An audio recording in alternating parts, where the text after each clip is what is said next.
Hi, this is Dee Wallace from E.T. and Cujo and the Howling, and you're listening to the Horror Squad.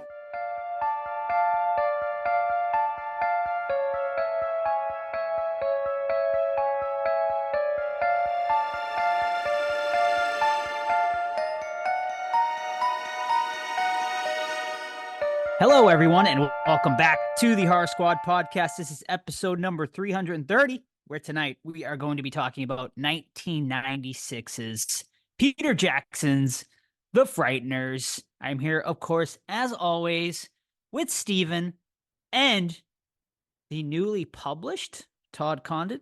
Todd, let's hear a little bit about that. Oh, well, thank you, Joseph. So one of my short stories got picked up by a publisher. It's called Miss Shaw's Special Boy by Terracore Publishing, which actually bought my other story too, which was awesome. And it's coming out this October. The short synopsis is 1985 trick or treating, right? The kids want to go on a last hurrah, but everyone's tired, right? So one guy's like, fine, I'm going by myself. That's the last I see of him. What happened to him? I don't know. We'll find out. Is it a monster? Is it a serial killer? Is it an unfortunate accident? I don't know. But it's pretty freaking gruesome and it's pretty dark. I'm surprised I even read it because where it goes in the end. So, super excited for that. Excellent. Congratulations. And that's October 1st, right? That book is coming out? I don't think it's just an exact day, just October this Okay. year. Yeah. October this year. All right. Well, we look forward to it. Can't wait to check it out. Everyone make sure to go support Todd and pick it up when it does release. We'll keep you updated, of course, on the podcast as always. Steve, maybe not a published author Not like at all. Todd, our buddy Todd, but how's life treating you these days? Are you ready for the move? Anything else? No, move is my entire life right now. I move in a month, and I'm just like, there's so much to do. I never want to do this again. So this is it. This is the final house. So I just want to get over with at this point. It's just booking everything. It's a lot of pieces that have to come together at the same time. Movers. I have to get a storage facility because I have to put some stuff in storage. It's just a complicated mess, but I'll get through it. And just looking forward to not having to deal with stuff like this anymore. What about you, Joe? Anything new? Yeah. I am prepping for Texas Frightmare weekend coming up this weekend. Cannot wait. Flying out early Friday morning. Sam's coming with me, and then my buddy Mike Lewis as well. So that should be a lot of fun. I don't know why I said his last name, like you people know him, but Steve and Todd know him. Mikey But Lewis? my buddy Mike, yeah, King Lewis Tron. For those of you in the Discord, Nice. some of you might know him over there. But yeah, that's where the three of us are going. It's gonna be a great time. Yeah, I'm pretty excited. They just re-added Joe Dante, who I've been wanting to meet for a while. He canceled, and then they re-added him, so I'm excited to meet him. He's doing a Q&A too, so his Q&A should be pretty good. Screamcast, the big sort of thing this year, and Eli Roth. I'm excited to meet Eli Roth. Haven't had the chance to meet him So yet, so you're that should doing be Eli fun. and Joe Dante? Anybody else? Eli Roth, Joe Dante. I need the Screamcast on my poster. Luckily, I have VIP, so David Arquette, Nev Campbell, Matthew Lillard, Skeet, Roger Jackson. I'll be adding them. Eli Roth, and then Joe Dante, and I think there was like one or two more. Oh, Dee Wallace. I gotta add her to my poster. And then I think it's our first con ever, or first American con ever. Mary Lou is going to be there from Prom Night 2. So I was thinking about possibly meeting her depending on her price. And Adam Green's going to be there too. So I might get a Frozen poster signed by Adam Green. And they're doing a big Hatchet panel with him. There's some really good panels at this one. So I'll definitely give a full breakdown next week on next week's. Oh, and Juliette Lewis, who I think I'm going to add to a From Dusk Till Dawn. Tom Savini are going to be there. So I'll probably add them to some From Dusk Till Dawn piece as well. So yeah, should be a good time. Other than that, I think that's about it. There was something else I wanted to mention horror-wise, but I can't remember. Oh, Kevin Durand is going to be there, who, spoiler alert, next week already, we're going to be reviewing Abigail, which he is a prominent role in that. I don't think I'm going to meet him just because I'm already going to be spending a ton of money, but he is doing a Q&A, so I might pop in on his Q&A as well. Oh, and a huge, I think it's 45th or 50th anniversary of Texas Chainsaw Massacre. Like, the entire living cast plus all of the behind the scenes people are going to be there. There's going to be like, I think 15 or 20 people from that And they're doing like a massive Q&A with all them too and stuff like that. I have a huge Texas Chainsaw Massacre piece that has Gunner and Marilyn Burns on it, so I might add some of the behind the scenes cast to that, but I'm not really sure if I'm gonna do that or not, because I'm like, is it really worth bringing it and potentially damaging it in travel just for like a cinematographer and stuff like that? So Well, I don't know cinematographer about won that. a Academy Award for cinematography, so he might be a good one. Yeah, true. So we'll see. Yeah, and then the producer is going to be there too, who won an Academy Award for Silence of the Lambs and stuff like that. So yeah, maybe we'll see. But yeah, I'll give full update next week. I'll keep you guys updated. But all right. Other than that, I think it's time to spill some tea. Oh, you want the tea? I'm sorry. We don't serve tea. Nope. Instead, you get a cup of Joe. And now here's Joe with the news. Alrighty, thank you so much, Chuck. And here we go. This is your cup of Joe for the week. Let's start out with some of the biggest news, I would say, that's been going on in the horror community over the past week. And that is Crystal Lake, the TV series. Is it happening? Is it not happening? The rumors were running rampant over the last week. The original story that came out is that A24 was completely scrapping the Crystal Lake television series prequel that they were planning. Well, not so fast, ladies and gentlemen. It is still in development. It is still going to be happening. However, Brian Fuller, of course, who was originally supposed to be heading this, he, of course, did the Hannibal television series. He was supposed to be teaming up with Kevin Williamson on this, who a lot of you guys know, of course, writer of Scream, amongst other things. Well, they both have exited the project, and A24, quote unquote, said they are going in a different direction. What this means, we really don't know. But Brian Fuller did take to his Instagram to release this statement after leaving the project. He said, adapting classic horror is something I have experience with. These shows require a vision that elevates and transforms, as well as delivers what audiences have come to expect, which is an ambitious and risky endeavor. It requires people to take the leap with me. When it works, as it did with Hannibal, the results can be powerful for the storytellers and the audience. I couldn't be more proud of the work my co-showrunner Jim Danger Gray and I were able to accomplish with our brilliant writing staff, despite the challenges we faced. For reasons beyond our control, A24 has elected to go in a different way with the material. We hope the final project will be something Friday the 13th fans all over the world will be able to enjoy. No word. Of course, Adrienne King, of course, was also supposed to be heavily involved in this project. No word whether she is going to be involved anymore with this or stuff. She is doing a Friday 13th Q&A at Texas Frightmare, so I know she'll be asked about it. So I'm sure maybe I'll be able to get some answers for you guys for next week regarding that. Kevin Williamson also went on to say that they had written a complete story on the pilot, and they also had a 1-hour chase scene episode, which sounds like it would have been pretty cool. But that is no more. So where do we go from here? What has A24 decided to do? We don't know. We're not gonna see. But I mean, what do you guys? Are you guys concerned now, or do you think, oh well, maybe they're going to focus more on the actual Jason Voorhees character rather than sort of the like the counselors in this? Like, what are your initial thoughts after hearing all this? I mean, initial thoughts are like that franchise is a fucking mess, and it continues to be a mess, and they need to get their heads out of their asses somehow. Like that's a really cool showrunner duo to just let walk. So yeah, a little concerned. I mean, I was concerned beforehand because I don't think it's a great, premise or a great universe to have a prequel to. Because like Jason's like a little kid and Pamela, we saw enough of her, so whatever. But yeah, letting those two walk is troubling. See, I'm not worried because I feel that's exactly what happened is that, we're at a time now where we have so much media that to grab people's attentions, you need to have something that will gravitate people towards that show. And if you do a Friday the 13th show without Jason, I just don't think people are going to watch it right now. The hardcore fans, of course, will, but the general public will be like, no, this is not what I want. So I think they're probably going to play it on the safer side and feature Jason a little bit more, or have a full show really dedicated to him being in the universe. So I think that's probably what happened is they just didn't see the money in a prequel right now with the way that the market is. Yeah, I'm like, I go back and forth. I mean, honestly, for me personally, A24 hardly ever misses, in my personal opinion. A lot of people will completely disagree with me on that one, but I think they're an ambitious studio and a studio that's always willing and down to do something a little different and interesting. So I'm going to trust the process for now with A24 until honestly they prove me otherwise, because I would say 95% of the time they usually nail it.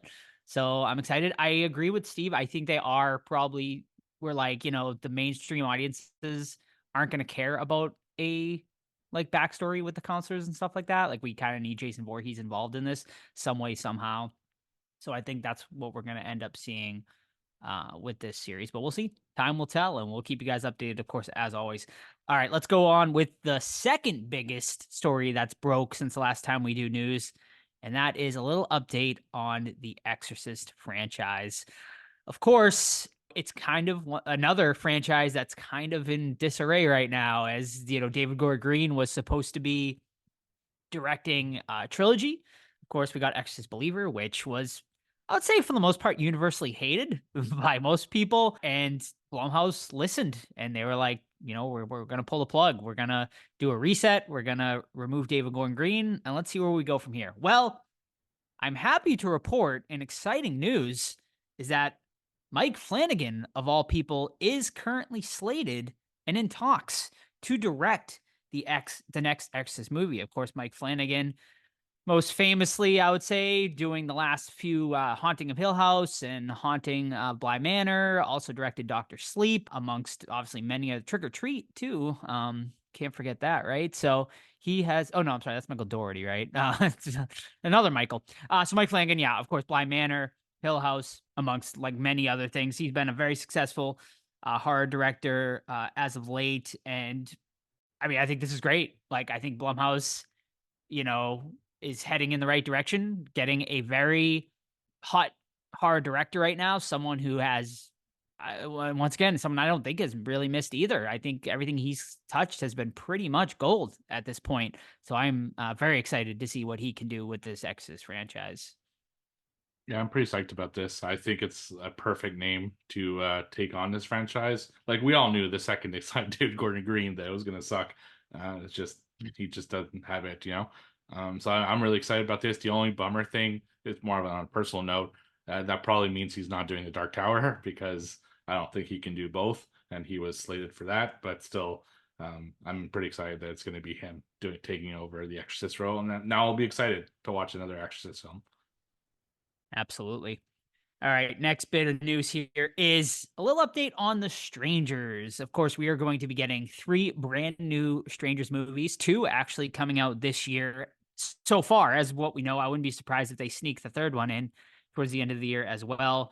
But what we have come to find out from, of course, Rennie Harlan, who is going to be directing all 3 of these movies, is that he has, once these 3 movies releases, he has a 4.5-hour supercut of all 3 movies together. So his plan is to release it, of course, once the 3 come together. He said, this is definitely what we wanted to do from the beginning, mentioning this supercut. He said, we want to cut it all together and give you the full arc. So I ask you, would you sit and watch a 4.5 supercut of these new Strangers movies? I would. It would take 2 to 3 days to watch it, but I definitely would. No, I'm really excited for that. Like, I bought Friday 13th, the final cut, which puts 3 and 4 together, and then Halloween, the Rob Zombie version, 1 and 2 together at a con. It was like a fan made cut, and those are 4 hours long too. And it's interesting to see it all as like a cohesive unit. So yeah. Also, that means that it's going to be like all tied into each other too, and not separate stories, which is pretty exciting too.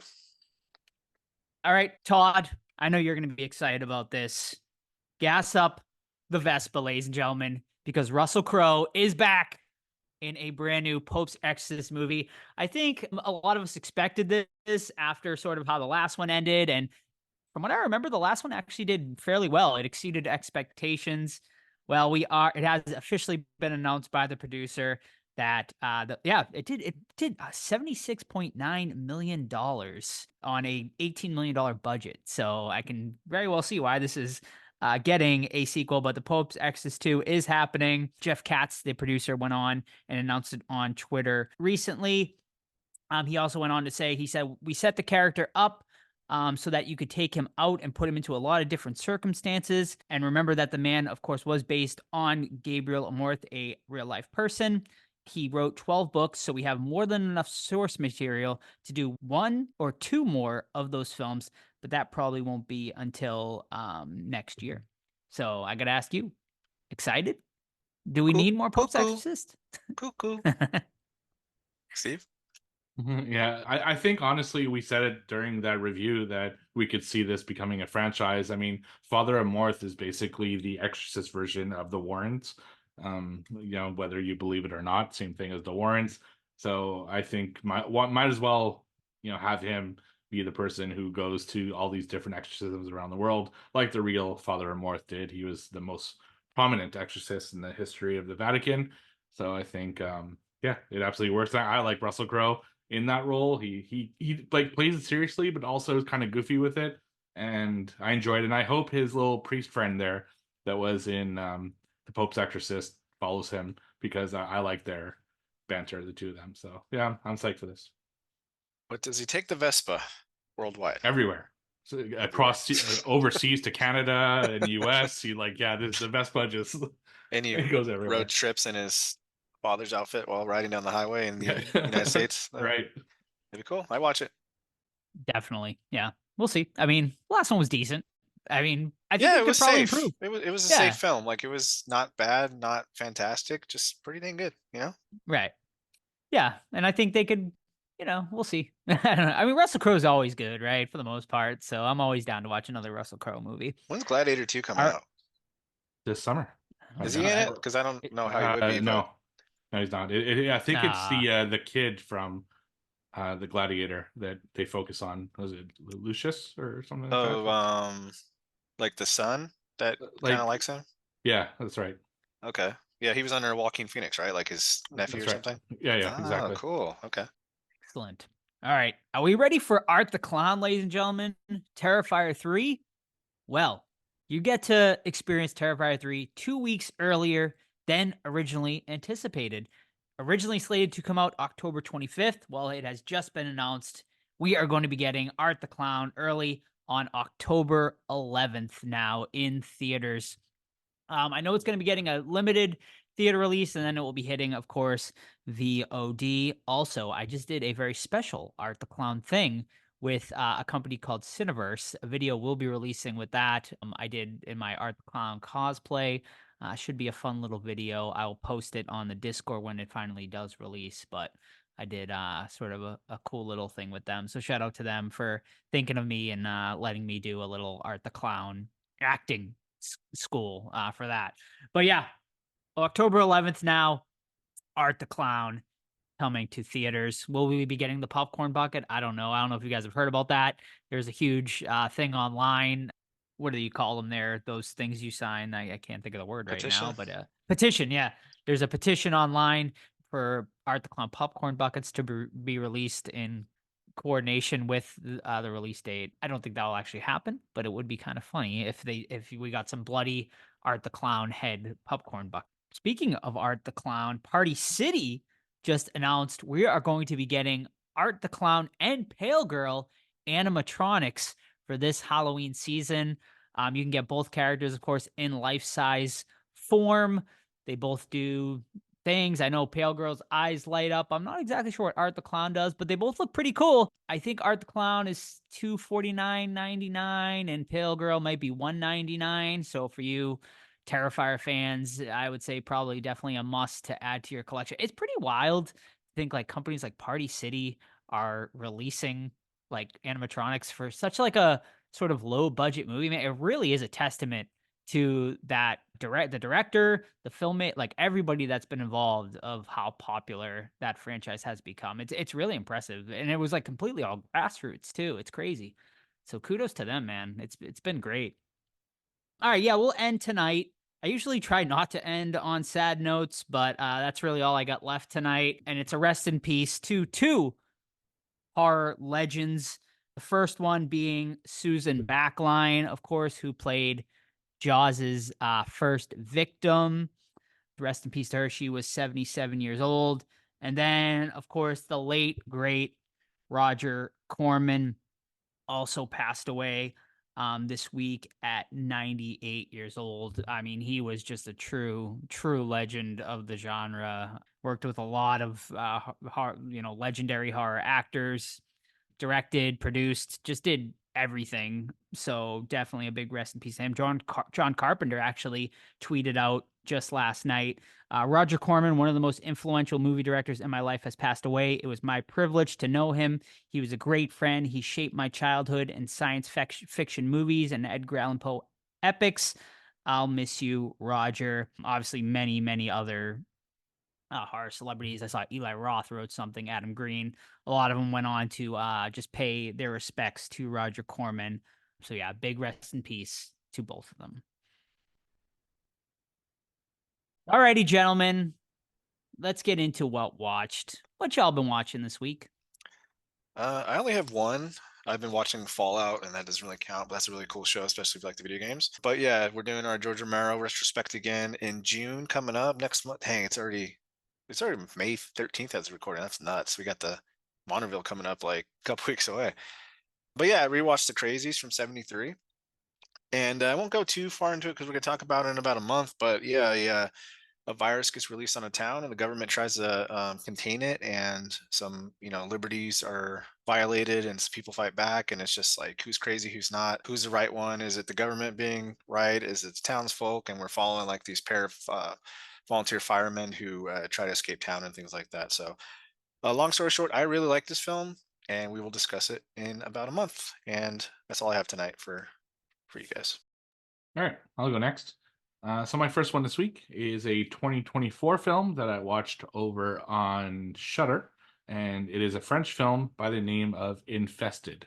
So this is the story of this young guy. He likes to collect exotic animals, stuff like that, and he goes into a boutique to get something for his girlfriend. And while he's there, he notices a rare spider that this guy is selling. He's basically like a guy who sells stuff like under the table, and he sees this rare spider there, and he just basically throws it into the deal with the gift that he wants with his girlfriend, which the guy accepts. So he brings it to his apartment, and he doesn't have a place for it yet because he's got like all this stuff for like snakes and all that stuff. But he doesn't have something for a spider yet, so he just puts in a shoebox, thinking he'll get back to it later. Well, the shoebox has a hole in it, and the spider escapes, which starts a series of chain of events where it starts having babies and they start infesting the apartment building, and then it gets really crazy. It just absolutely decimates people it comes into contact with, and it's up to him and his friends who are in this apartment building to try to get out alive, which is not as easy as it would seem because they really infested the building quickly. This is a really good creature feature movie about spiders. Like, they take spiders seriously. It's, if you have arachnophobia, you're gonna have a hard time with this one. They have some really good scares. The spiders look good for the most of the film. The characters are likable, and it's just like a really kind of solid film for the majority of it. I do have a bit of an issue in the last like 15-20 minutes. It goes maybe a little too big, in my opinion. The spiders get bigger and bigger as the film goes, and also like there's kind of the government trying to get in to contain the situation, and I don't know, it gets a little muddled there at the end. But I really enjoyed this one, and I think if you like creature features and you like stuff like arachnophobia, I think you would really dig this one. So I gave it 3.5 stars out of 5, and that's over on Shudder. Excellent. All right, my first one tonight is a television series which I binged over the weekend, and it is Them Season 2. I don't know if anyone out there has watched Them Season 1. It was fantastic. And Season 2, it's anthology based, so I would say you still should watch Season 1, though, because there is some interconnecting stuff in here. with them season 2. But season 2, man, goes full in, I would say, on the horror for the most part. Season 2 has Pam Grier in it, who is always a delight to see. But basically, quick breakdown: season 2 takes place in the 90s, right at the height of sort of the Rodney King situation in LA. So there's a lot of discourse with the police. We follow a black police detective who is dealing with a murder that happened at a foster home. And from there, there's like a lot of like supernatural stuff that goes on throughout the series, as well as other multiple murders that are happening as well. And we go back and forth between her and this man named Edmund, who is a struggling actor who is the potential serial killer. I don't know. We'll see. But man, I loved it, man. It was awesome. It's only 8 episodes. Each episode only is about 30 minutes long. So, I mean, it's a really crisp watch. And it was great, man. Like it does a really great job of the scares. And also there's a lot of great social commentary in there as well. Yeah, man. Both seasons, fantastic. It's really tough to pick which one I liked better, but I think I would lean a little bit more on season 2, this season that just happened, mainly because there's definitely more horror in this season. But I loved it. I give it a 4.5 out of 5. It's one of my favorite things I watched this year. So that is Them season 2. All right, my second one this week is another 2024 film, which I watched over on Amazon Prime, and that is Night Swim.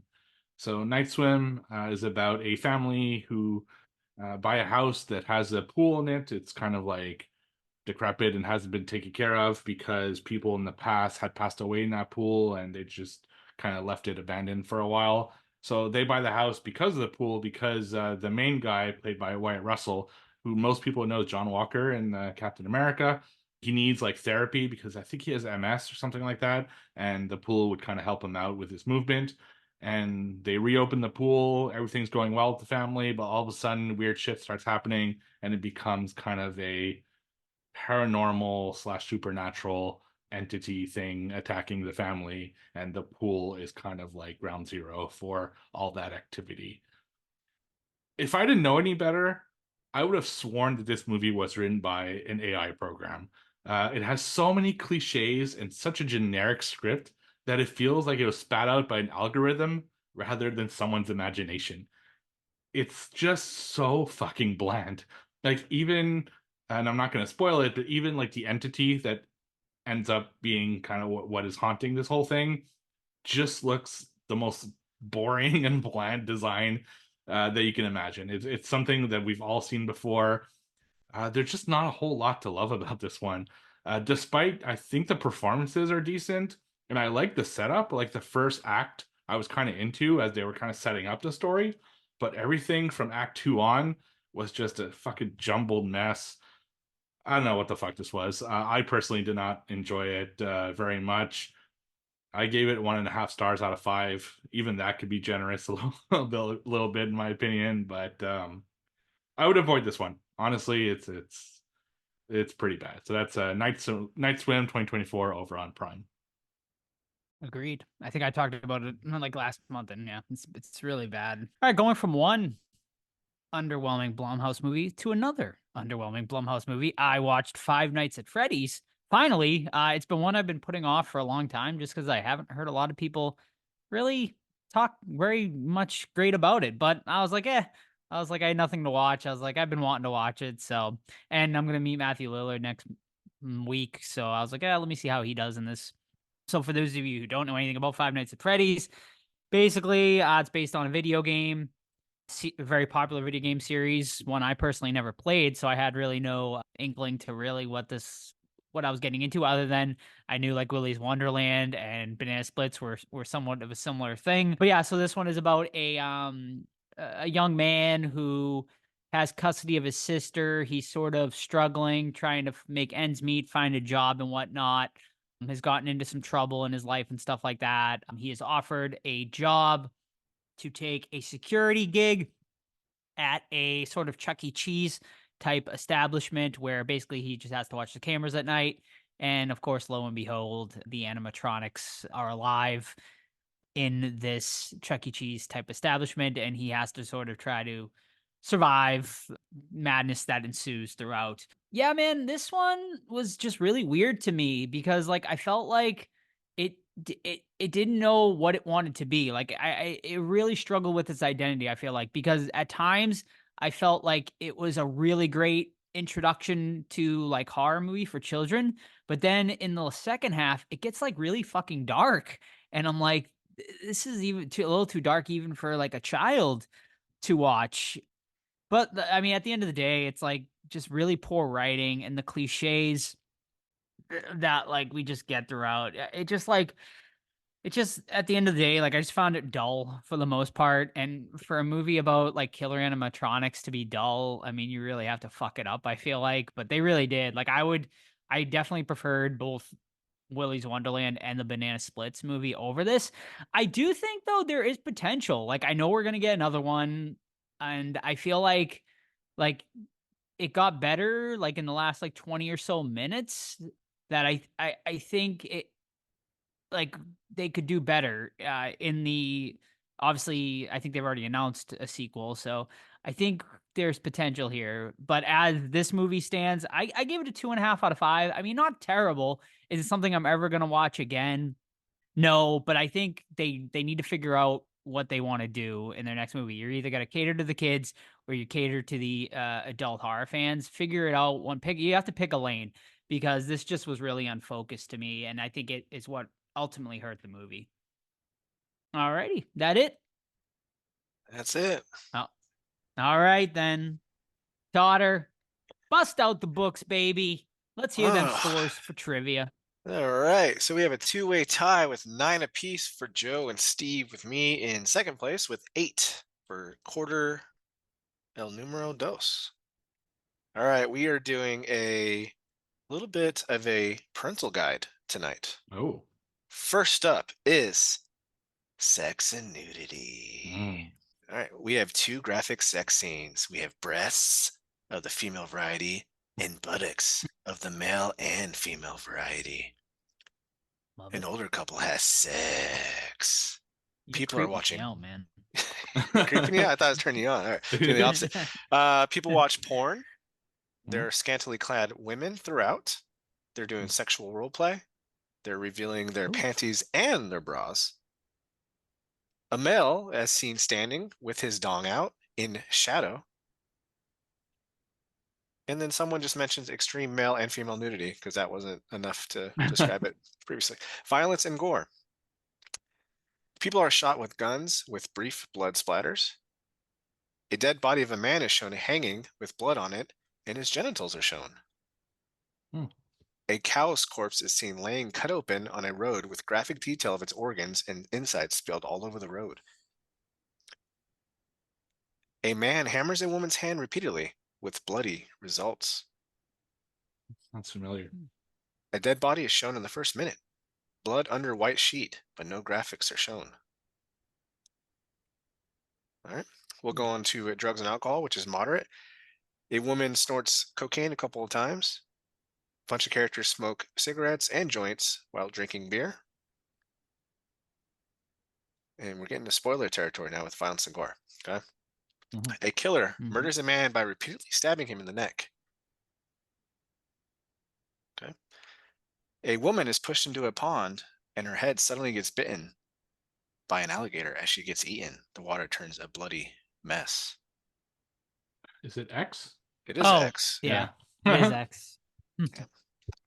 Yeah, Steve on the board. All right. Try not to say stuff that would give it away, like making porn and stuff like that. Yeah, right. Okay, I'll go next then. Okay. Also, guess the movie based off the IMDb parental guide. Oh. Sex and nudity. Yes. I'll also mention, just to help you guys out, it's a ghost theme tonight. Ghost. So that should narrow it down a little bit for you guys. Okay. Sex and nudity. A man and a woman started kissing in bed, implied that they're going to have sex following the scene cut. Sometimes that happens. Sometimes that happens. Violence and gore. In the first scene of the movie, a man commits suicide by jumping off a balcony.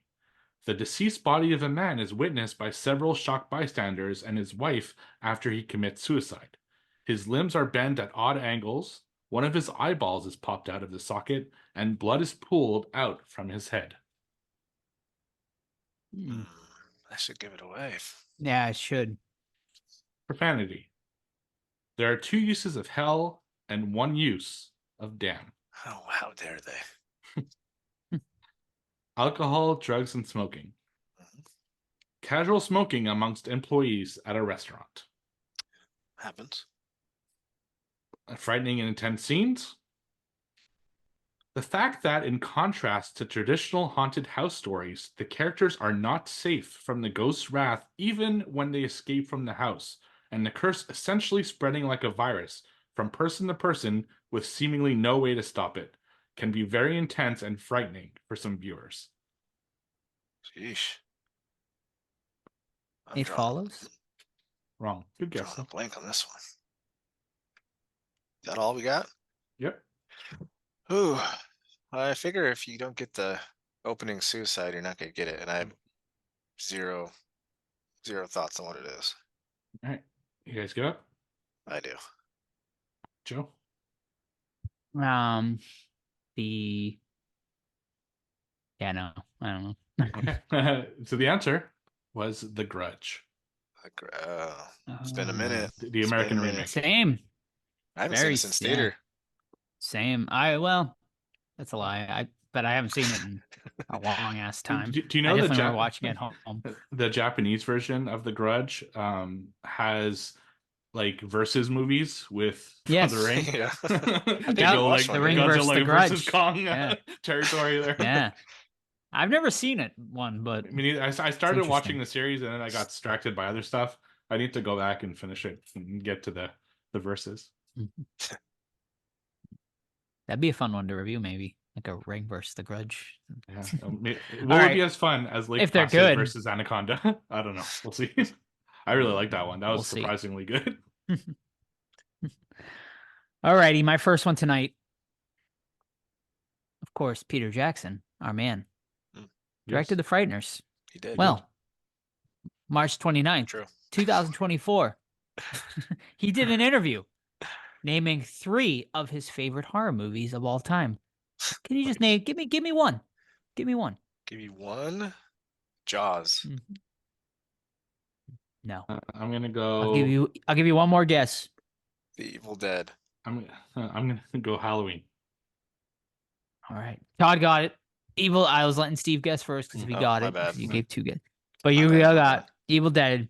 So he noted 3 movies in particular: Reanimator, The Evil Dead, and Dawn of the Dead. Ooh, Hmm, I like. nice. I knew I liked Peter Jackson. Yeah. Wasn't up in my Peter Jackson interview trivia though, so I don't know. Right. All right, we're gonna give you some IMDb information. You will give me the film.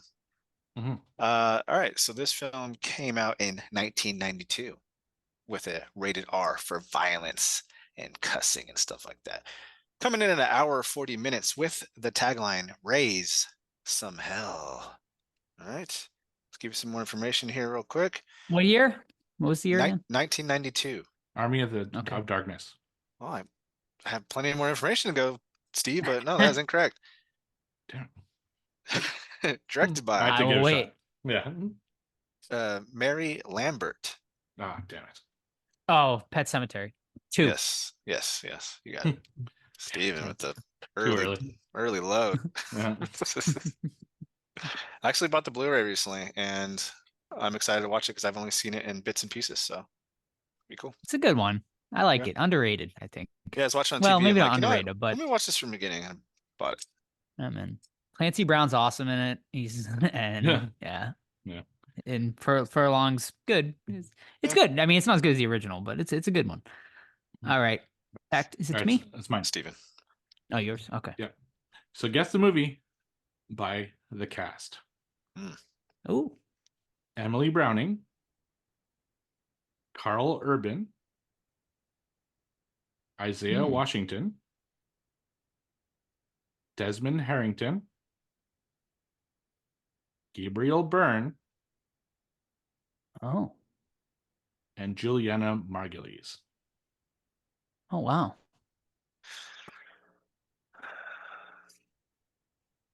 Ghost Ship.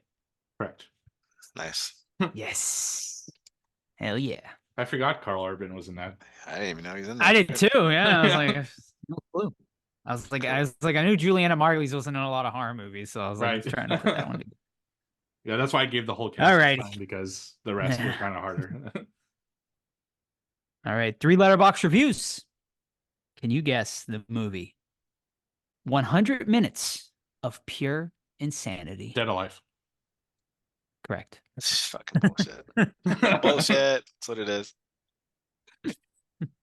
Bullshit. How'd you get that, Steve? I figured Joe would go with a Dead Alive question sooner or later, and I figured this was it. Gosh. All right. Back to me. Yep. We are doing parental guide, starting with sex and nudity. I won't do my voice because Joe is disturbed by it. So, a child looks through creaks in a door where teenage girls are dressing up. The girls' stomachs are visible as well as cleavage, since they are shown in bras. A man runs his hands over the body of a woman and starts kissing her all over the body. A man is watching porn while his wife is doing something else. Wow, Moving- porn watching tonight, Todd, for you. There's a theme. There's a theme. Yeah. Violence and gore, severe. Mm. Ooh, severe.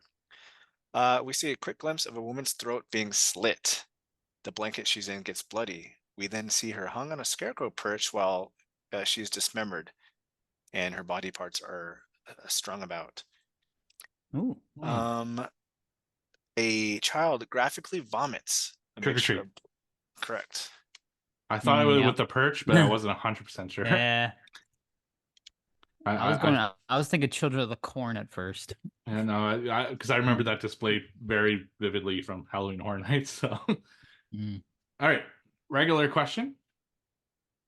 In Ghostbusters 2, the mayor says he spoke to a ghostly, famous historical New Yorker for an hour before deciding to break the Ghostbusters out of the mental facility. Who is that ghostly figure? That's funny because I just literally watched that.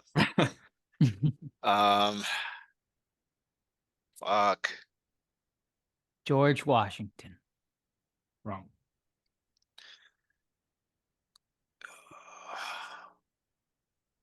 I don't know. Is it Babe Ruth? Wrong. You guys want one more guess? Fuck, what is he? I have the fuck how he says the line too in the line. I just can't place the name. I just talked to blah blah blah blah blah for an hour. Exactly. Yeah, in my room for an hour. What is that? Gosh. No. I don't know. I got nothing. No, it's Fiorello, which would have been fine if you didn't know his first name. LaGuardia. LaGuardia, the fucking airport. Guardian Airport. Former yeah. mayor of New York City. Why did I say Babe right. Ruth of all people? I don't know. He was a New Yorker. He was. He got traded to Boston too, which would have been like crazy if that happened today. Yeah. Yeah. Boston to New York. Nice. He was originally a Red Sox. Yep. Cool. Alrighty. Back to me. Yep. Final Yep. question. Last one. All right. Guess the movie based on the IMDb information. This movie was released in the year 1990. It has an R rating, clocking in at an hour 36 minutes. Categories: body horror, dark comedy, zombie horror, comedy, and sci-fi. Bad taste. Incorrect. I think it was Tagline. I thought it was that too. I'm like, this motherfucker just guessed it I again. know. Excellent. Tagline: Till death do us part. Okay. I think I got it, but I'm just gonna wait. Director Brian Usna. Hmm. Starring David Gale, Fabiana Udino, Claude Earl Jones, Mel Stewart, and Bruce Abbott. I think I know now. I think. Well, you'd have to wait, Stephen. Well, I'm waiting. I'm Is that leaving it? out the biggest actor. Yes. but I'm not going to say. You said 1990 was Current the year? Oh, sorry. Go ahead. I thought 1990. you were done. Go ahead. Just currently, this one won't help you much, but currently sitting at a 6.2 out of 10 Oh, no, over on okay. IMDb. I don't have any more. I have two guesses, but I'm gonna throw out Bride of Reanimator. Nailed it. Yes. Nailed Sweet. it. With the Bruce You Abbott one, got that it. was the one I was like, all right, it's gotta be a Yeah. sequel. I really Originally, I like was that thinking, one. oh, it's good. I That's- like all of them. I Mhm. like all three. Originally I was thinking Death Becomes Her, but then you started naming some cast, and I'm like, all right, it's Right. Yeah. Is it? a good movie too. I don't think I've never seen Beyond. That's the one where he goes to the White House, right? Is that the one? No, that was the fourth. They were like talking about having The Dick fourth Cheney one? die in the Okay. office, Yeah. but Beyond is All in right. prison. It's pretty good. I've never seen that one. Pretty good. All right. Yep. I'll have to watch it sometime. I like it. All right, so let's see. Steve with the big night with 3, Joe and myself tied at 2 apiece, which leaves Steve in sole possession of first place with 12, Joe second 11, myself third with 10. Any boys game, quarter number 2, still going strong. Okay, we still have a month and a half, give or take. So cool. All right. Alrighty. Thank you, Todd. Let's get into our main event of the evening, 1996's The Frighteners, directed by Peter Jackson, starring Michael J. Fox, Trini Alvarado, John Austin, Jeffrey Combs, Jake Busey, and Dee Wallace. Plot: after a tragic car accident that kills his wife, a man discovers he can communicate with the dead and uses that gift to con people. However, when a demonic spirit appears, he may be the only one who can stop it from killing the living and the dead. Not bad, but Todd, we already know. Oh, You're just the best Oh. at these plot synopsises. Thank So you. let's hear a little bit more about The Frighteners. All right, let me set the scene a little bit. So we start off, it's a dark thunderstorm, rain's coming down, thunder's crashing. We're in an old dilapidated house where the walls are fucking like pulsing in and out. You got carpet taking the shape of a human body, shitty ass CGI, chasing this woman throughout the house. And then we heard this old lady with a shotgun shoots a fucking rug and then it disappears, right? So like, oh, what's this going on? We have a fucking ghost chasing this girl in this house. What's that about? And then we kind of go through the town, right? We hear a voiceover from like a newscaster saying, there's a mysterious epidemic of heart attacks going around town. We're up to like 30 something people that are just dying. Healthy people are having heart attacks. What's happening? Does this have any connection to do with the ghosts going around? I don't know. I guess we'll see. But then we meet up with a Frank Bannister, played by Michael J. Fox, who's like the local pariah. He lives up on this hill in an unfinished house. And you reading off the synopsis kind of ruins like his like tragic story. Like we don't learn that until like halfway into the film that his wife died, and after that he can see ghosts and stuff. But anyway, so Frank Bannister, he's a pariah. He goes around town claiming he's a psychic and speak with the dead. We meet him at a funeral where he gives this card like, hey, call me and we can, talk to your loved ones and shit like that. He does make an appearance at the main girl's house because there's like a poltergeist going on or whatever.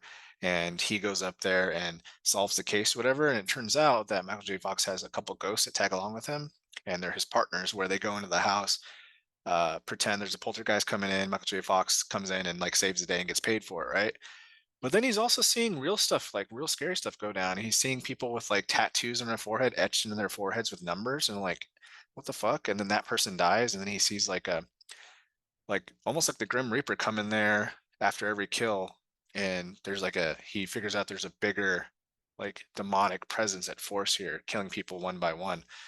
And my last little note here, we learn in the town's past that an insane asylum, Jake Busey's character has a shotgun and he goes on a rampage killing numerous people until he's stopped and eventually executed in prison, and that he had a girlfriend with him that they let out and didn't charge her with murder, and that was the girl that was being chased around in the beginning. So we're like, is she a bad character? Is she a victim of Jake Busey? Is Jake Busey coming back to life to kill people? I don't know. We'll find out. Watched this one a long time ago. This is probably my third watch with it.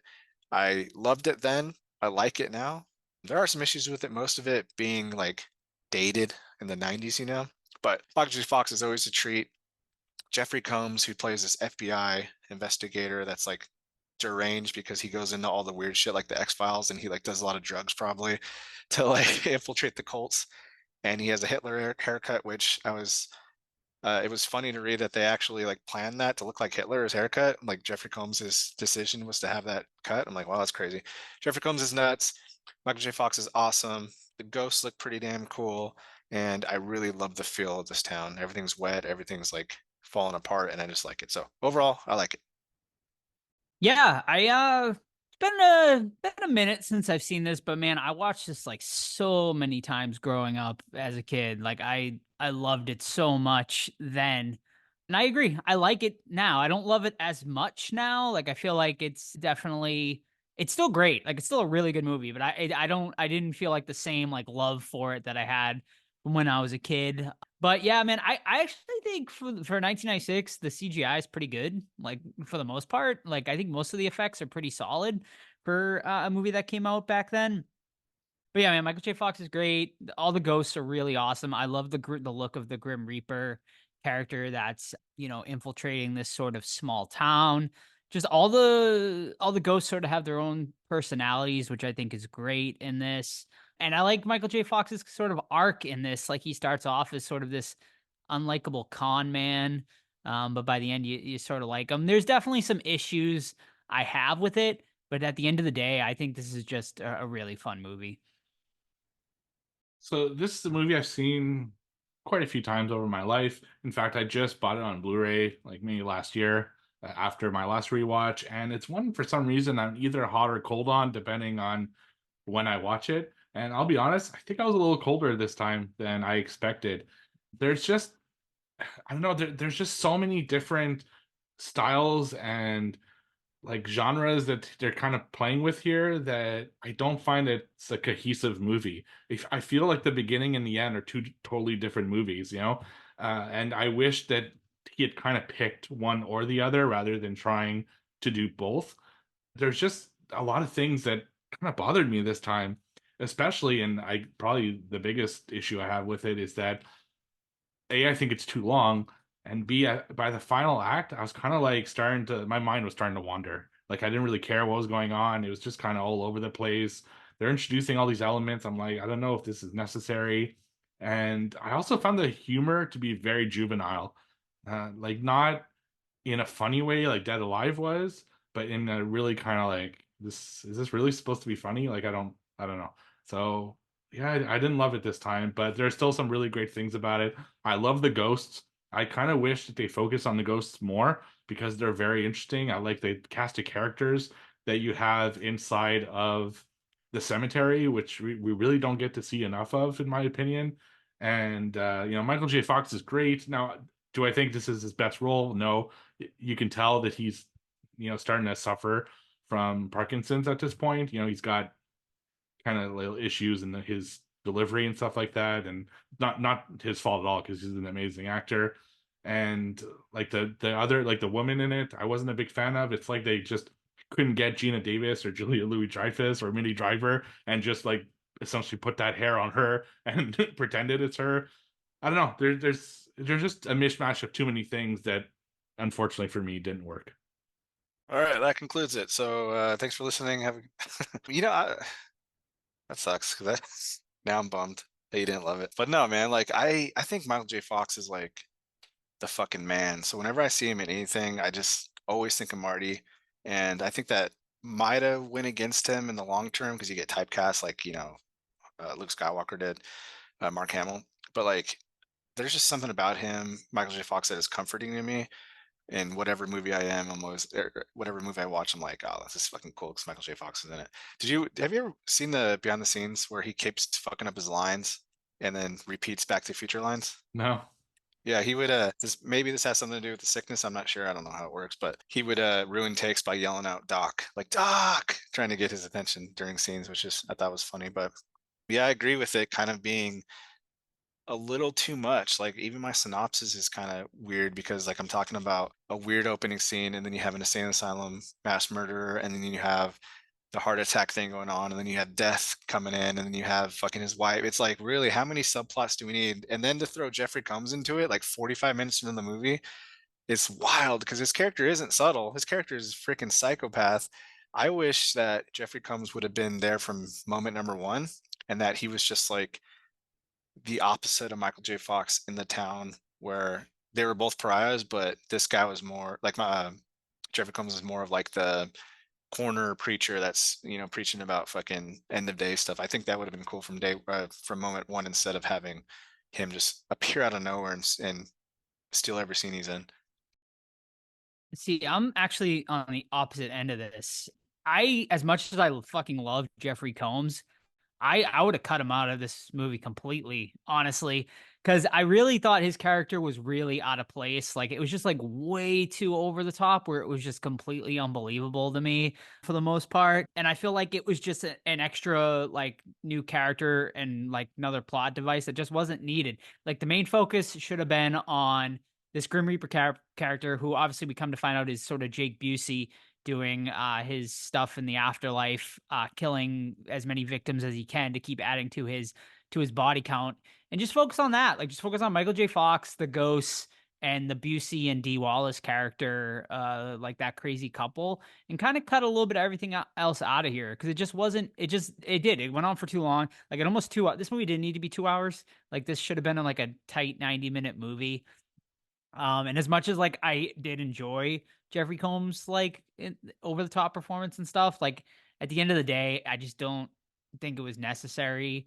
And it just came off more goofy than anything. And I know that's kind of what Peter Jackson is, right? Like you've seen all of his other horror movies, and he does love that sort of goofy shit, Bad Taste and Dead Alive. And, this is probably his most grounded horror movie out of everything he's done, interestingly enough.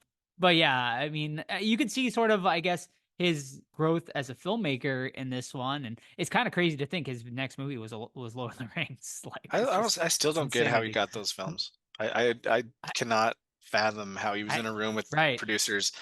So let's see your reel or whatever. And it's fucking Dead Alive. in this movie, it's like, how the fuck Meet did the they get that? Feebles. Yeah, he's got to be a good salesman. He has to be. Yeah. Yes, yeah. So another issue I have with this movie is, and I love the ghosts in this movie. I think they're actually great characters, like I said, and I wish they were in it more. But I don't understand the ghost rules at all. They're getting stuck in walls, but then they're walking through walls, and then they're afraid to get shot, but then they're not afraid to get hurt because they're ghosts. But then, like, they could get killed, but they're not because they are in heaven. I have no fucking idea what the rules of the ghosts are in this world. And that was like, have a fucking set rule or don't play around with it too much. It got too confusing there near the end, because especially when like the Reaper starts killing them off, I thought, okay, like there must be a serious consequence to them getting killed, right? But no, they just essentially crossed over when they got killed. So it takes away all of the emotion that you had for them dying in the first place, And it was weird. It was a whole weird kind of rule set with all that.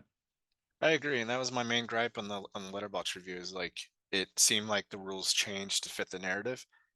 And why was Jake Busey able to kill the ghost? Like we see him, I guess, pulling out their soul essentially from the ghost spirit, but they were like getting run over and squashed and shot, and like ghost bullets work on ghosts, but real bullets don't work. Like it didn't make a lot of sense. Yeah, I don't. Yeah, no, it makes. I mean, yeah, because like obviously Dee Wallace's character like brings him back through a Ouija board. And he has the ashes, right? Like his ashes are in the Yeah. house, so that's kind of what helped sort of resurrect him. But like, why is he so powerful? Is it just because he was a serial killer, like, and has that sort of evil entity vibe to him that he's able to have more power than sort of a quote unquote good ghost, I guess. I don't know. Like we see the good ghosts manipulate everything. They sabotage police cruisers by like Right. literally pulling out power cables. They do the So poltergeist at can the they kill family people house. too? I think they can. If they They just wanted to? yeah, I think They they could if can. they They just don't wanted want to. to. Yeah. Yeah. Which is Interesting. freaky. Yeah. Yeah. Yeah, it is. I wish we got a little more backstory about like how Michael J. Fox met these ghosts too. Like Mhm. just one day he was like, "Oh yeah, hey, come hang out with me. We'll become con artists together, and rip people off." That's Yeah. Yeah, and I wish it would have been nice to get a little bit more backstory on these two ghosts he met. Yeah, not only that, but one story that I would have loved them to explore a little bit more is his relationship with the judge, Mm. played by John Astin. I really liked the idea that he's been doing this with him for years, and it's like taking a toll on him, and he's essentially starting to fade away as a ghost because there's too much weight. They kind of explain the ectoplasm makes him kind of decay over time, even the ghosts. And I like that whole arc of him basically being close to retirement and passing on his knowledge to the other ghosts so they can keep doing this con. But they kind of just dropped that really quick at some point, and I thought that would have been a really interesting like point of the story because I love that character. I actually thought Sid Haig would have done a good version of that character as well. He had like Sid Haig isms in his the way he looked and his mannerisms and stuff, but it's just like Todd said before, it's just another subplot that just got dropped before they really had a good resolution for it. I agree. I like those ghosts, and when you guys said it too, the cemetery was amazing. And seeing all the ghosts in there, how fucked up is it if you're a ghost and then you have the drill sergeant ordering you back in your Yeah. your fucking grave every night, played by the amazing, oh shoot, like it's called Amazing, I forget his name. Arlie Hurley? There you go, something like Yeah. that. Arlie Ermy. Full Metal Jacket. Full Metal Jacket, TCM remake. Okay, Yeah, yeah, amazing, Yep. amazing. But man, I would have loved to see more of that, and I want to see how um his three companions died. Like, I would have enjoyed to see that backstory, like why the three dudes died, and then the freaking judge, the rapist. He, how do we feel about him having sex with the Egyptian With the Egyptian corpse? corpse. It's so weird. Like It's that was so weird. That I is wish it was really funny, but bizarre. it's Yeah. bizarre.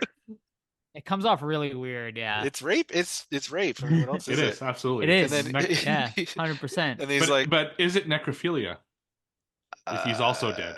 I guess so, what? because technically necrophilia is having sex with the Yeah, but a he's not deceased person, like, but he's also dead. So is it like without getting lewd, he's not like physically entering anything. no? I know it's So he's and like again mimicking. ghost rules, right? Like, but he's But he feeling it could. because if they're walking through walls and they feel the effect of that, maybe he's feeling That's true. the effect of Oh the my word. Egyptian goddess. You know. If he can pull out, yeah, if he can pull out an engine part, he can pull out his dong. But Yeah, you're right. Maybe it's coming but off like his jaws. gosh, I thought it was hilarious. So right before that happens, he's like, "They don't call me the hanging judge for nothing." I'm like, "Oh my gosh!" Like a big wiener joke. It was hilarious. How do you guys feel Would you? about the? No, go for it. No, you might be bringing up the same point, but like one ghost we haven't even mentioned yet, who he plays like a big role in the beginning, and then we never see him again. Is the boyfriend to the woman he meets? I feel like he's really only a part of that, just Mhm. so they can actually meet. But I did enjoy him. Like I thought he was funny for the moments he was on screen. Yeah, did he? What was his closing arc? I know, like, He didn't really have one. did he go to heaven or did he just stay around? He stayed around until he got killed, and then That, presumably went to Does he get heaven. killed? Yeah, he does. I don't He remember does. I don't how even he remember dies, him. but I remember What him. happens? oh, he Dying gets like ripped by the. by the Remember ghost. his like Yeah, skin falls on the yeah, car or something like that's that. right. Yeah, So either he went to hell or heaven, depending on. Well, no, because we see him not go into the light when he actually dies, don't we? Or I don't yeah, know. I'm but confusing everything now. that's before. See, and yeah, because yeah, when before he doesn't go to the light, but then presumably he goes to wherever they go when they get killed as ghosts. That see, that's again goes into the whole ghost issue, right? With the rules, it doesn't really make sense. Although I love his line, "Grrr, the tiger is getting hungry." I thought that was so After stupid. he's all sweaty and shit. Yeah, yeah. Get out of bed, you freak. Right. But yeah, his story arc is odd. But what do you think it does to a man to see your own corpse, though? Because at one point he goes face to face with his own corpse in the coffin. I You think love that that would scene. in I forget which movie, maybe Witchcraft or one of the movies I watched not too long ago. They specifically said like he goes back to the past and his corpse is, or in the future and his corpse is there and he doesn't want to see it because it's like That's it kind of would cool. like fuck you up. I wonder what that would be like. Be I weird, thought man. about that in the movie. Yeah. That was a cool scene though, and I wish we had more of that, like just the inner workings of the ghosts and their like little like posse and how they interact with each other. That's pretty neat. Yeah. Even with the drill sergeant, like it would have been cool as fuck. Even have a little tiny scene like, well, I finally get you, because that's what he wanted. He's like, I'm waiting for you to come into the cemetery, Bannister, shit like that. And we never really got that payoff. I mean, we see him like try to take on the ghost, but he just gets ripped in half like right away. So that was kind of a bummer. Yeah, and then we go into whole other stuff where like so the whole like Dee Wallace story was a whole thing, and then you had Jeffrey Combs being like a Nazi, like he's got the symbol on his hand, and it's just by this point my mind's like, okay, like there's just way too much going on here. That what should have been just a simple story. There's one bad ghost that's attacking people like they shouldn't, like all the other ghosts don't do. And it's Michael J. Fox that should stop him. But no, they go through all these fucking crazy stories to try to get to essentially the same finish line. And it's kind of odd. Yeah, so how do you guys feel about the whole Jake Busey's essentially just wanted to be like the best serial killer of all time? And I thought it was funny. He's like, I the title should be with an American instead of the Russian guy who killed hundreds of right. people. Yeah, I liked it overall, but it does feel like I agree. It does feel like a different movie, I guess. At times, it's sort of almost like two completely different movies. But I like the idea that this goes like he was brought back by his like crazy lover. I actually do enjoy that end sequence where we're getting the flashbacks of the murder I do spree too. that they were doing. I really love the idea of the carved numbers in the victims' heads. I really thought that was pretty damn cool.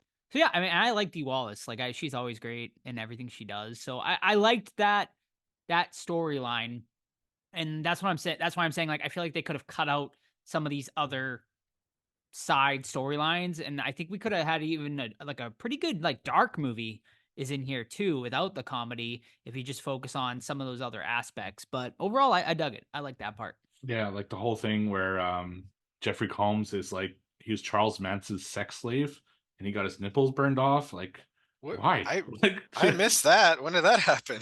Yeah, yeah, like his he whole trip, his whole character is because like he Jeez. was an undercover.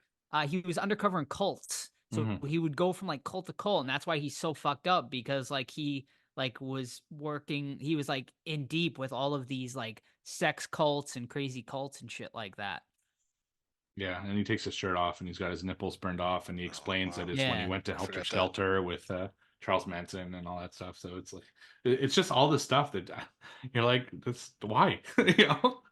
Yeah. And he has like his iron vest on, so Michael J. Fox can't stop his heart and stuff. It's like, come Yeah, on, man, shut up. like what the hell? Yeah, I hated that. I'm not gonna lie, I hated that I hate part that where part he too. like rips off the thing and the vest was on. I'm like, give me a break. Yeah. What about clear something up for me. Okay, so their next victim after the insane asylum rampage is Michael J. Fox's wife, correct? yeah. But Correct. that wasn't recent. So why did it take, let's call her number 10. Why did it take a year plus or whatever from the 10th victim to this current like slate of victims? Like I don't get that Well, part. it's 37, right? It So was it was maybe long. It was even longer than that. So she wasn't able to bust out the Ouija board and do the seance until she was released from jail. So it was like basically the minute she's released from jail, she communicates with him, and that's when Mm. the murders start And that's up when again. his wife Why Michael J. dies? Fox's yes, why Michael Mm. J. Fox's wife is the first victim? We never really get a definitive answer on that. I guess she was the first to Just die. 'cause. Right? Yeah, right. Just because she unfortunately was the first person to die in that car wreck or whatever, and Yeah, but so he D. Wallace carves the number into her forehead. So how did that she come does, Yes, yeah. yeah, come about? Because right. she was just in the forest and happened to be there Yeah, with the car yeah, crash? which was so weird. Like that another weird moment. It's like, where'd she come from? Hmm. Yeah, okay. Uh, yeah, that doesn't explain anything. It's a plot hole. Yeah, Yeah, one of many. Can we talk about the hell and heaven stuff? So, near the end, so Michael J. Fox he gets his character kind of killed through putting him in an ice box and hopefully reviving him within 15 minutes. So he does like this whole fight with the Reaper and Dee Wallace, and they start flying. Then they go to heaven, and then the Reaper goes to hell, which is basically an anus with hemorrhoids. It's so weird, man. Like I'm just by this point, I'm like, what the fuck is going on? I don't know. How do you guys feel about the It's whole that it's that ending heaven it's to that hell? stupid CGI again. I It think the looks CGI terrible. was yeah, I think the CGI with the ghost, the blue ghost is really cool. But like the carpet was awful, the hellscape was stupid. It's like, oh my god, it's like a worm. Like I don't know. It's like yeesh. That part did look bad. I'll give you that. But yeah, I think that like you said, the ghosts look great, and I think the Reaper looks awesome. Like personally, I liked how he looked. Kind of, I love the car chase scene in particular, where like Michael J. Fox is running from them and stuff. But as far as like the whole plan to like freeze, I feel like that's pretty unoriginal. Like I feel like we've seen that in like a ton of movies where like, oh, we got to stop the heart. You got to have your near death experience and stuff. I mean, they just did it in Ghostbusters, right? And, the last one we just saw, Frozen Empire. So, I feel like I it's mean, pretty nothing new risky. there. Pretty risky of a Yeah, endeavor. 100%. Yeah, they did it. They just did it in the season finale of Chucky too, I believe. So yeah, it's a pretty common thing to do. But I guess if you're gonna have a near death experience, you got to figure out some way to do it. So, I guess it's better than him blowing his head off like he initially wanted to do. right. But Yeah. Yeah. Yeah, it's like how is that? That's not a near death experience. That's just pure that's death. Like, dying. he's like, I have a near death experience, and he puts the gun to his head, and I'm like, yeah, I don't think you have a near death experience for that one, buddy. Yeah, that's permanent, bud. But Yeah. no, we've seen that scene before where like the lead character goes to heaven and then the loved one comes and says, "You're not ready yet," and they send him back. And we see that again. It's nice, there's nothing wrong with it, but it's nothing new either. I don't know. I wanted more Jake Busey too. Like he's always good. He's always good and stuff. And I remember Identity too, like he was kind of underused in that horror movie. Um, but yeah, I don't know. What were we Yeah, talking about? The I fucking think that goes really to Joe's point that Jeffrey Combs, even though he was a cool character, was really unneeded in this story. Jake Busey should have been essentially the only villain, or maybe have Dee Wallace as like the human accomplice to him. But adding another element is what kind of confuses the whole thing. And yeah, I agree. More Jake Busey would have been cool. Although the whole like scene where it's just his face, like his gooey face, like fucking yeah. being passed around was so weird, man. And not to mention, then Michael J. Fox falls like 4 stories and is completely fucking He fine. lands on a bed, Steve. You didn't see Yeah, him land on the bed. Come on. sure. Yeah. Come on, Oh man. god, it's yeah. The whole ending was odd. Yeah, and I'm gonna counterpoint what Joe said a few minutes ago about Dee Wallace being good in everything. She wasn't good in Jeepers Creepers Reborn, Joe. So you take that back. Or 3 from Hell. Or I God, don't. Nah, true. Mostly everything. I don't know. Yeah. That she was fine in this one. Yeah.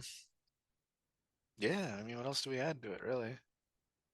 Now, just like I guess the very, very ending. Now his girlfriend there can see ghosts now because she Oh also had gosh. the near death experience, and we see Jeffrey Combs ghosts in the back there. I don't know if they were setting it up for a sequel or what there. Police cruiser. But yeah, I don't. It was whatever. Yeah, It was kind of yeah. funny to see Ghost Jeffrey Combs at the end, but You know yeah. what's funny? The funniest thing in this movie was Michael J. Fox's long hair in the flashback. I Oh, thought Yes. it was so not fitting to him. And he Yeah. really like blew up his marriage He was because kind of a wanted piece of shit was in a that, piece of right? He was like trash, dude. drinking and wanted a basketball court. Yeah. The basketball court is like 10 by 10 too. You're not playing basketball on that. And then I thought it was funny too, like someone take this man's driver's license away. No He like kidding. skips Yeah, it was every a fucking stop DUI. sign, Yeah. DUI with a freaking manslaughter charge for his wife, probably. And then like How'd he get off? how did he get off? Fucking American justice Yeah, system. and they found her dead with a number carved. Wouldn't you be like, okay, well, he got in the accident, and like he's found wandering hours later, and like I mean, They you should have would think played just more on that. circumstantial evidence he would have went to court, like. Yeah, they should have played more on that for sure. Mhm. But yeah, his long hair is funny, and he can't drive with his shit. Take that bug Volkswagen away from him, whatever it was. Mhm. And one more thing I want to talk about. So Danny Elfman does the score on the on this film, and I like Danny Elfman's score. It has a very like early '90s like feel to it, like a lot of films that he's done in the past. But I found that in this movie it didn't fit, like because it didn't have the aesthetic that stuff like Beetlejuice had in the '90s and stuff like that. And I don't know, I kind of felt like it wasn't a good marriage of talents, Peter Jackson and Danny Elfman, at least for this project. I don't know. I like the score. I Yeah. thought it was kind of a standout, but maybe it's because it's Yeah. Danny Elfman. I like him. Period. Yeah.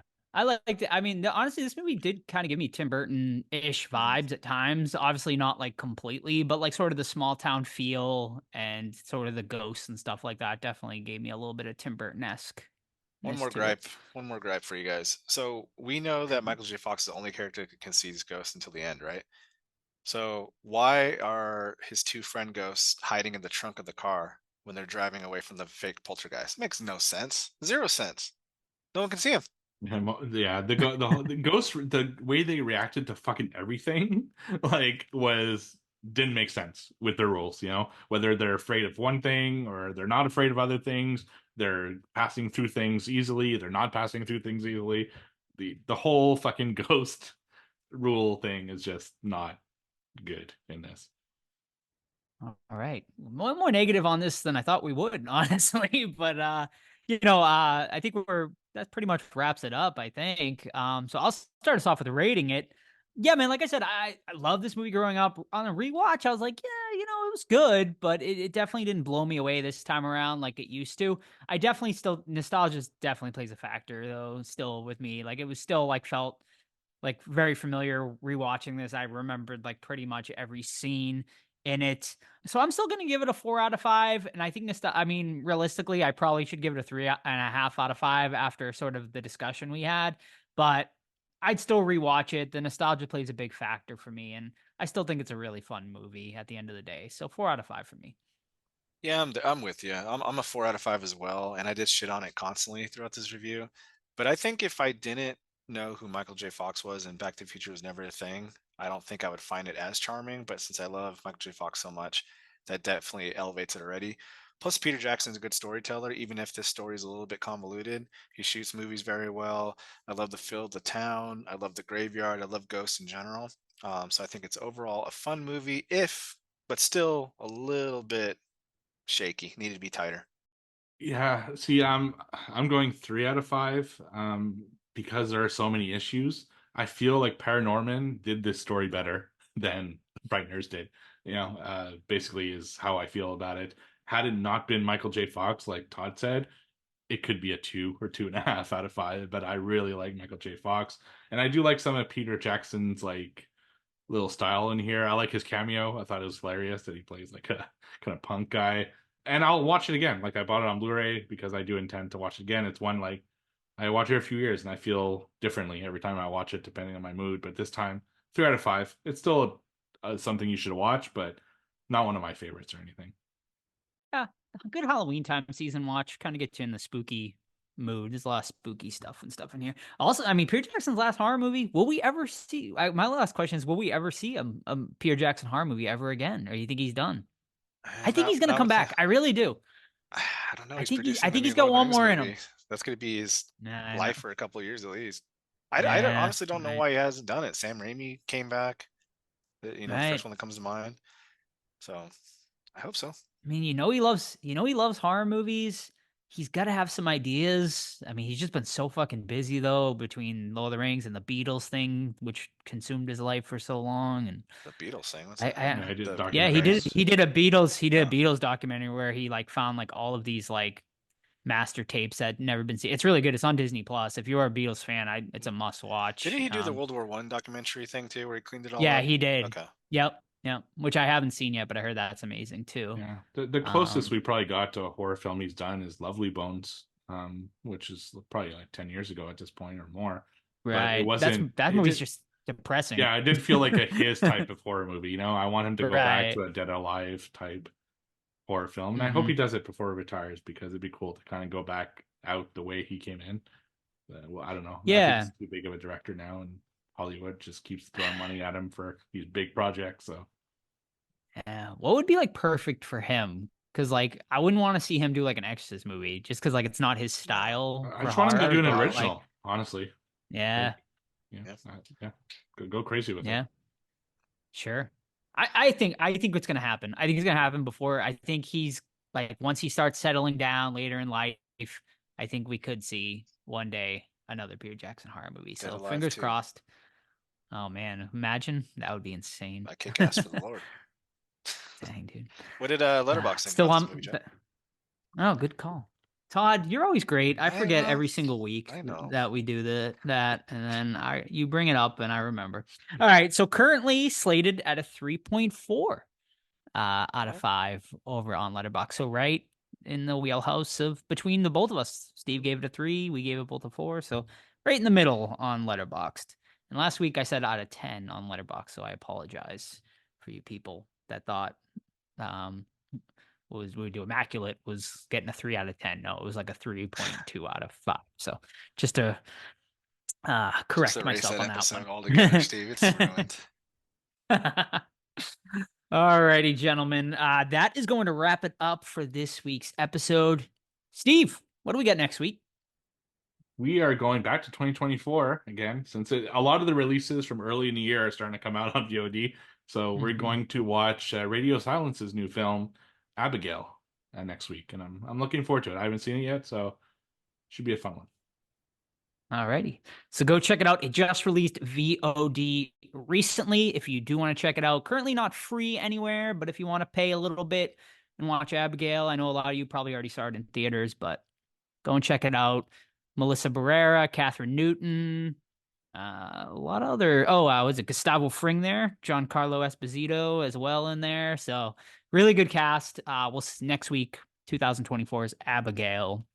In the meantime, you can keep up with the podcast, Facebook, Twitter, Instagram, Threads. Just search the Horror Squad Podcast. You can email us anytime, thehorrorsquadpodcast@gmail.com. But, of course, the best way to keep up with the podcast is our Discord. It's linked over on Instagram. You can also send us a DM or an email, and we will get you a link to join that Discord. Amazing community over there.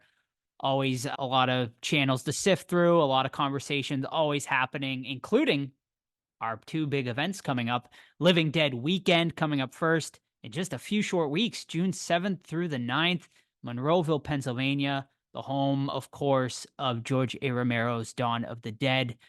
The event will be taking place in the Monroeville Mall. We will be doing the con all weekend. You can get tickets for the 1 p.m. mall tour. We are doing that on Saturday.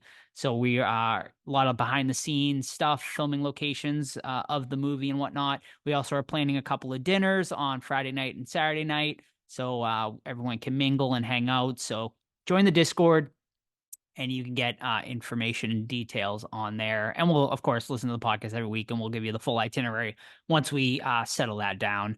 And also October 11th through the 13th in Salem, Massachusetts, our event with the cast of Hocus Pocus. Tickets will be on sale for that very soon. You can head to itsjustabunchahalloween.com for details. You can sign up for the email list and we will give you guys, we'll let you guys know when tickets are going to be on sale for that full weekend slate of events. Also, don't forget, leave us a 5-star review on your favorite podcast app if you haven't already. And if you want to support the podcast another way, you can buy merch, tpublic.com, the Horror Squad Podcast. That's also linked on our Instagram. And that's it. See you guys next week for Abigail. Bye. Bye. See ya.